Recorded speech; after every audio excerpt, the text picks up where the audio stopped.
In this episode of Travelogue, I explore Fuding's past. From the tea trade to the wealth of the sea and even the power of the mountains, I quickly discover that people here share deep bonds with nature.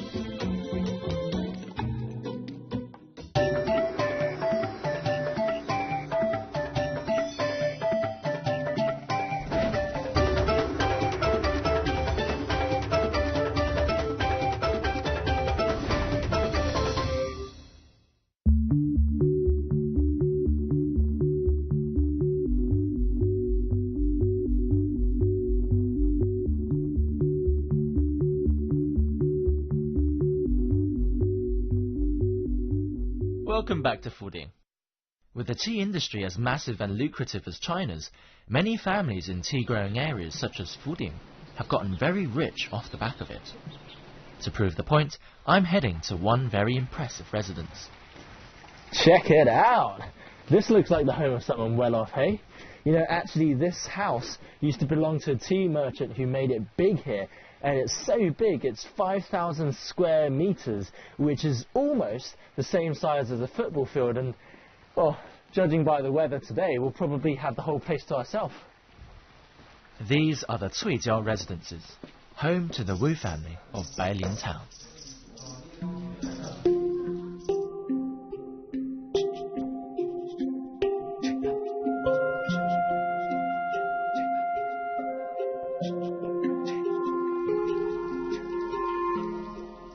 This complex is the biggest of its kind in southern China, but its size is only part of the story.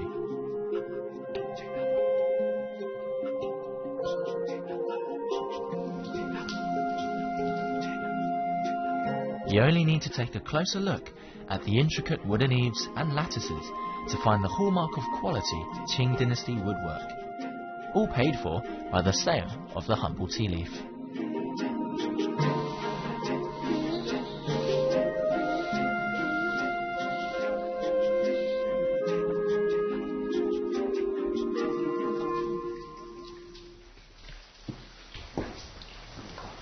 大叔啊，这都是茶叶吗？哦，是自己摘的？是。哦，您也是姓吴吗？我姓吴，我是我们媳妇。哦，啊，您嫁过来的吗？啊。These days, the Wu mansion is all but empty. The family business isn't as big as it used to be, and now only a few elderly members of the clan remain to harvest the tea. Oh,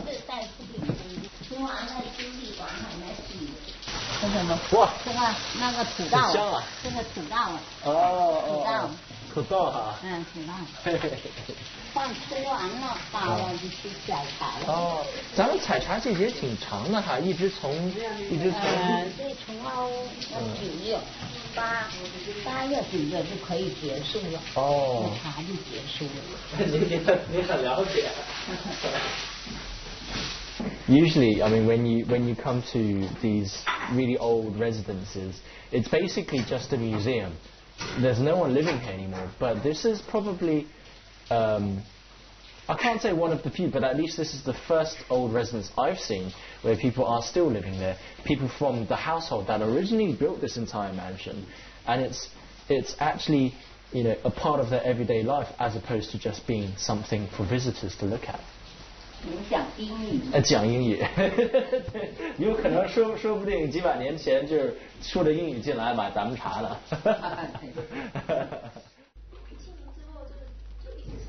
It's good to see that after almost 270 years, the Wu family is still going strong, keeping their grand mansion habitable and their family business alive.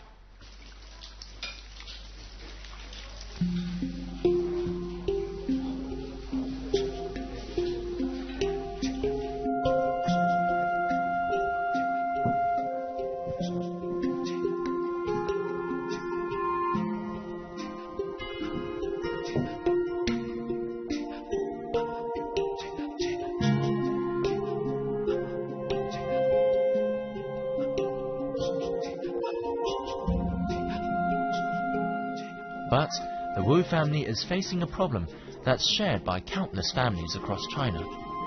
The loss of the younger generation who've moved to the bigger cities.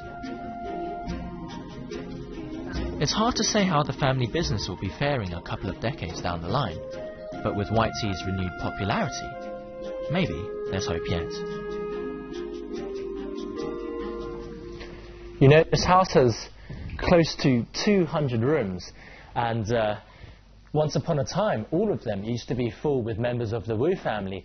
Today, it is pretty empty, but I think the difference here is that unlike many other large residences you get in China, this one is still lived in by the descendants of the Wu family, and the granny downstairs is still plucking tea, selling tea for 4 RMB per kilo. So the family business is still alive and well nearly 270 years down the line.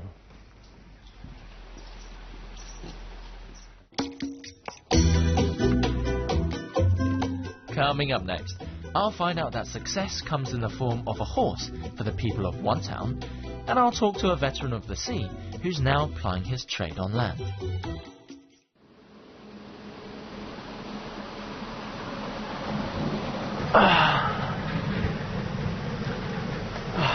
Just taking a bit of a breather by the roadside. You know, this entire place is like a scenic area. It's pretty typical of Fuding.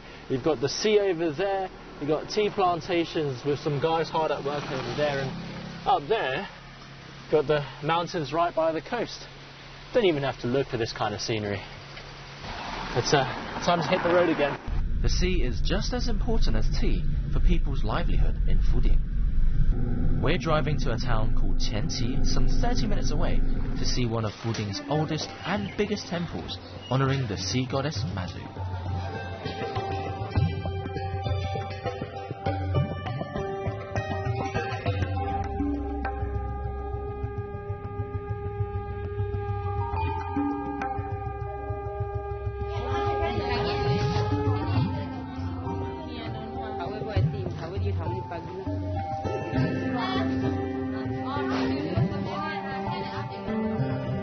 The sea goddess Mazu is hugely popular in Fujian province and Taiwan, and the whole coast of China is dotted with temples dedicated to her. Ceremonies are often held by seafarers seeking her protection. Today, Qianqi town has prepared something rather special.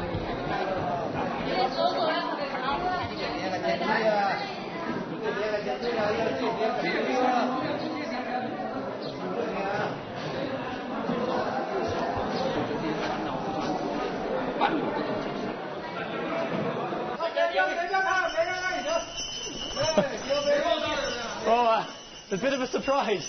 Originally came here to see this temple dedicated to Mazu, but it seems like we bumped into rehearsals for the local horse lantern dance, so gonna go see how that goes.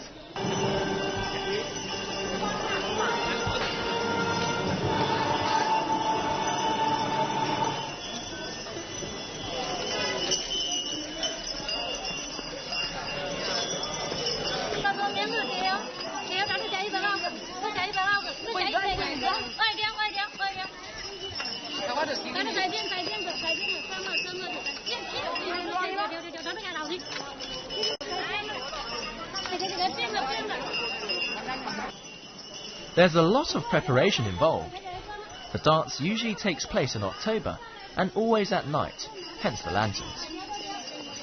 If you're wondering why they dress up as horses, well, one theory is it's because of the Chinese idiom 马到成功, which means horses bring success. Local folklore has it that there used to be a lot of fighting in the area. Every time the cavalry returned, it meant there'd been a victory. And with time, the horse lanterns became synonymous with success and good luck. Nowadays, Qianqi's horse lantern dancers are invited to bring success to towns all across Zhejiang and Fujian province.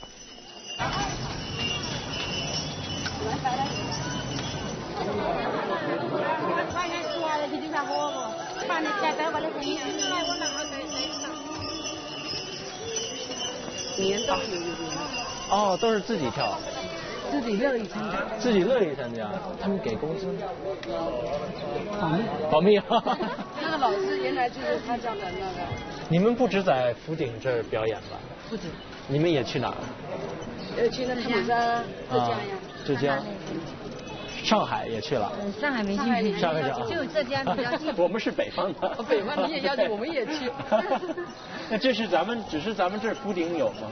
对，就我们这里有，就我们田里这里有。哦，有差不多多长的历史了？哦，很长了，那很长了。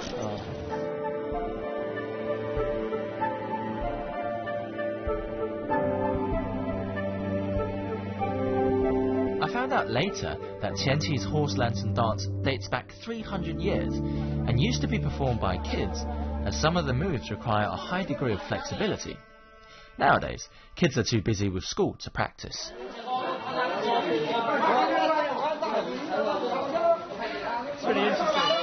I was going to say, I didn't expect that this temple would be so lively. I'm sure, yeah, it is dedicated to sea goddess Mazu, but it is also a quite lively community centre. You've got guys playing cards over there. I saw some others drinking tea and playing mahjong.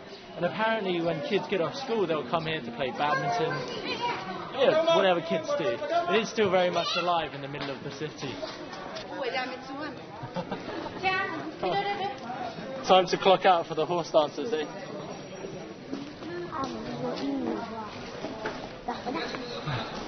你们都是住这附近吧？哦。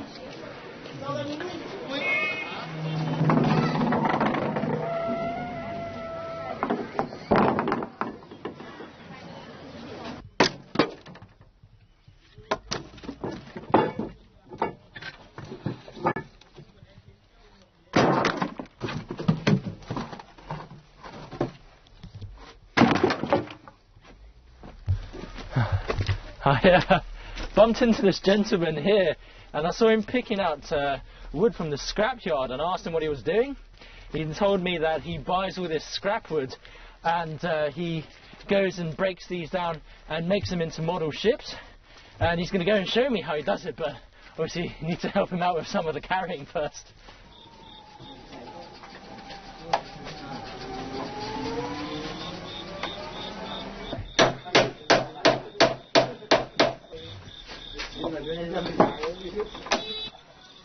这就是您那个把刚才那些木材弄修。这个木材好的，那个木材就不能做了。哦，还得挑木材。挑木材，好的木材太多，不能做那么多，做要修细的，不能做那么多。那您原来也就是干这行的吧？啊，对。您最早是。Turns out Mr. Young is a retired shipbuilder. He was just 13 when he started building junks. Now, at the tender age of 70, he's switched to making model ships using scrap wood from decommissioned fishing boats. And he makes a pretty good living from it. This is very impressive. So the old gentleman over there built this by himself. He designed it, built it, he put lacquer on it, and it really is a masterpiece. It's completely made out of dead wood, and it's not cheap though. He told me that he only builds for people who order specifically from him, and 10 centimeters costs $150. So I don't know, maybe I could buy a ship this small, but a ship of this size is worth, I think, around about $2,000 or more, but definitely worth its price.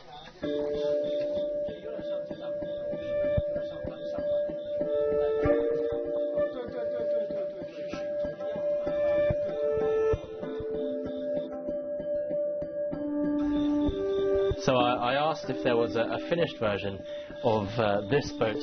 This one is as close to finished as you get. It's not got the mast on yet, but you can see it's already taking shape, and I think it really just looks like the junks you see in Hong Kong and Vietnam. You don't see any more of these ships here anymore. Everyone's using big steel ships, but at least with this gentleman around, they will see how fishermen used to go out to sea in one of these. And personally, I think I like this version.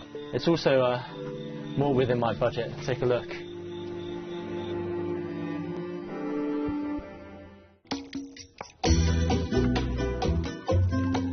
Coming up next, it's back to Taimur Mountain we go, as I check out a landscape that inspires the imagination and a tea that inspires the soul. On our way back up to Taimur Mountain, because today, for the first time on our trip, the sun has finally come out, the fog has lifted, and it's so nice to actually see the blue sky again. So we're going back up to see if we can see what Taimur Mountain is actually known for.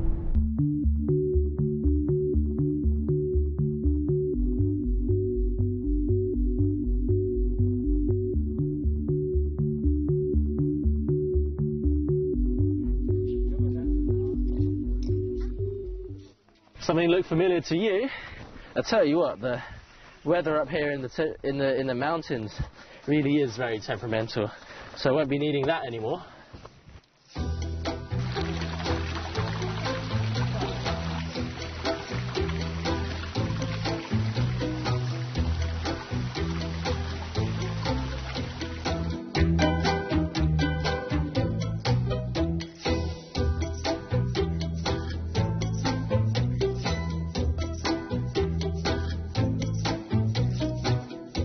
What a difference the weather makes.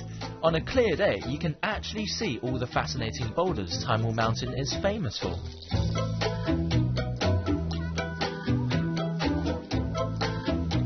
Can you guess why this one's called Couples Rock?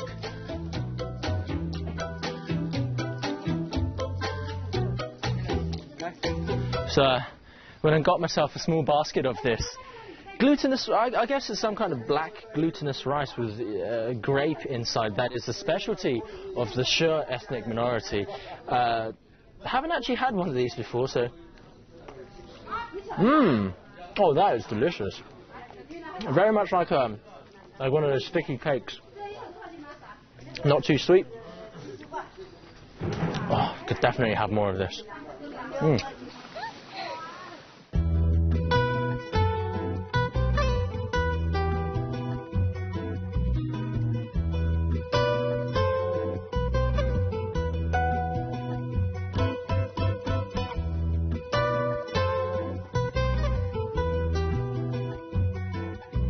Where there are rocks, you'll often find water.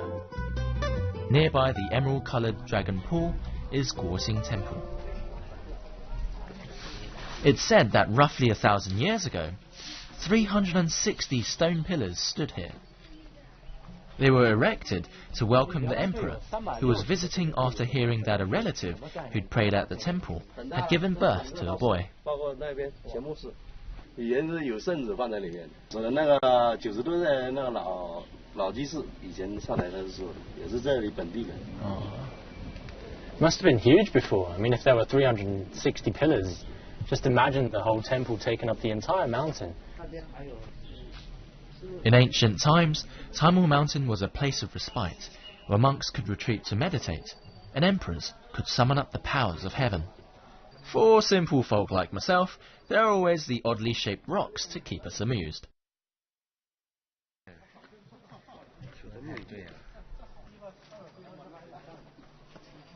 Oh, just taking a bit of a break.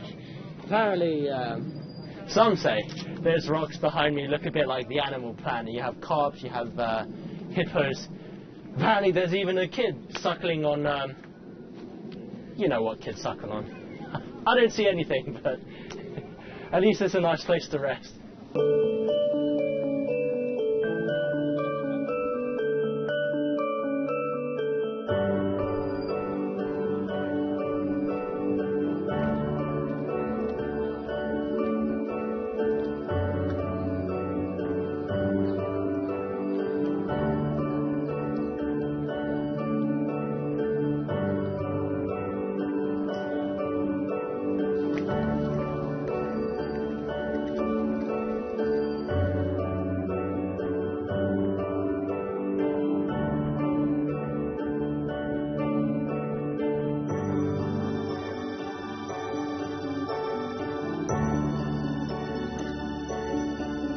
I'm sure the emperors and monks of long ago must have felt the same elation as people today do when they reach the summit of the mountain. There really is only one way to describe the view: breathtaking.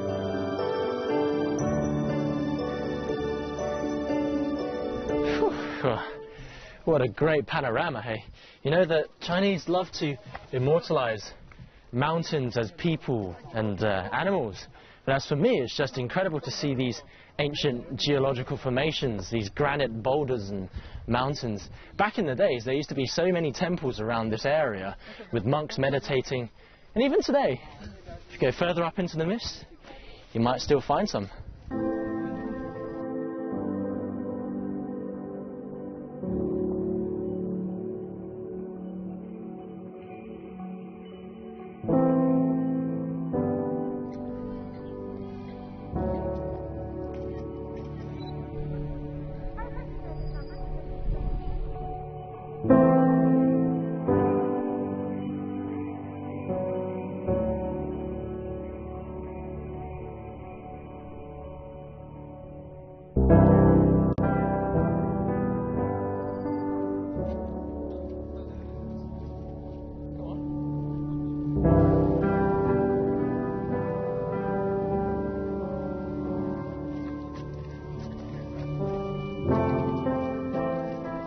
I've been here for 2 days, and I've come nowhere near seeing all of Taimur Mountain.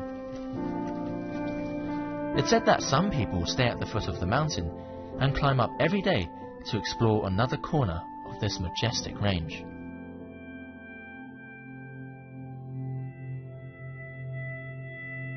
To me, Taimur Mountain looks like a guardian, keeping watch over Fuding and protecting its people, come rain or shine.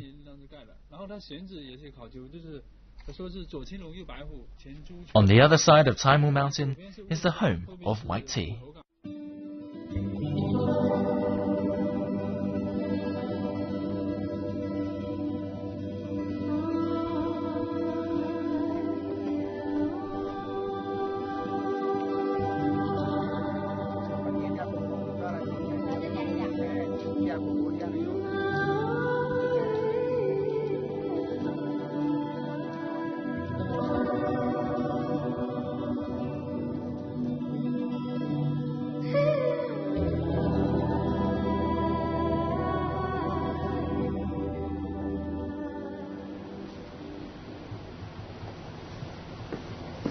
Mr. Feng calls himself a tea man, and he still sticks to the old ways of making tea. 都是有机茶。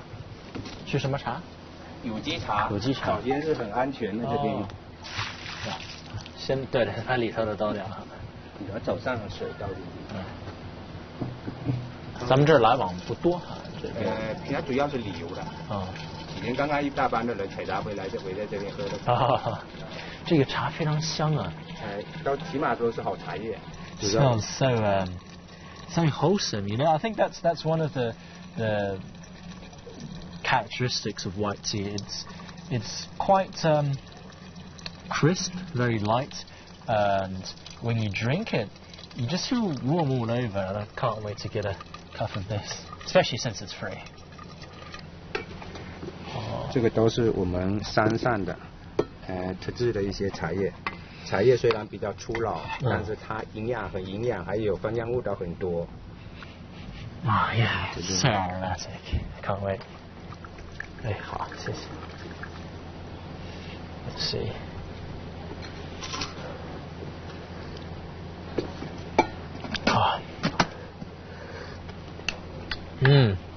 It's so light. It's so light. I mean, if you were a passerby and you've been working in the fields or you've been traveling, you've been cycling, and you see this, and it's free. I mean, just come here, sit down, and immediately you'll be relaxed. This is so refreshing. 就北大山这边的茶叶就是原汁原味的，我们也没有刻意的去做它，就是它那个茶叶采下来，白茶就是说很自然的晾干晒干，就是它最高的一个工艺境界。它味道不重，清清淡淡的，所有的茶叶里面的内容物基本上都差不多，但是说唯有白茶就是说加工过程当中没有对它进行破坏。你比如说红茶有那些老碾对，绿茶到老碾杀青，所有的茶类都有这些动作，唯一白茶就采回来就晾在那边给它晾晒完成。其实作为我们烧茶的人 ，Mr. Feng says there's a tradition here of leaving free tea for passers-by. 每一条道路上都有老人在这做这个事。这是我们一个中华民族的一个传统美德。那您是等于把这个传统保留了，因为现在见路边呢有免费茶不多哈。应该说是不多，而且我们又在这边做茶。而且又很方便，也没有什么想，我是在这边做这个事情的，很随意。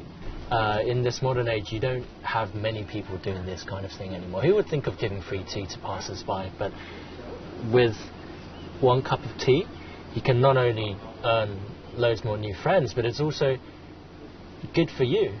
You know, people might not necessarily give back to you, but at least they will keep you in their heart.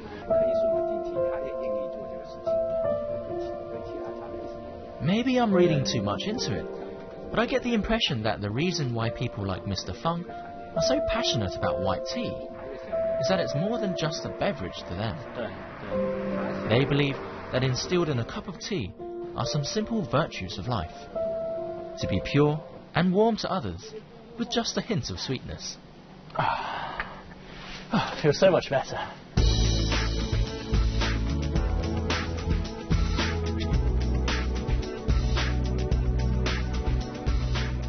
With my belly warmed and my energy restored, I'm ready for the final leg of my journey. This time to the Fuding coast, in the next episode of Travelogue.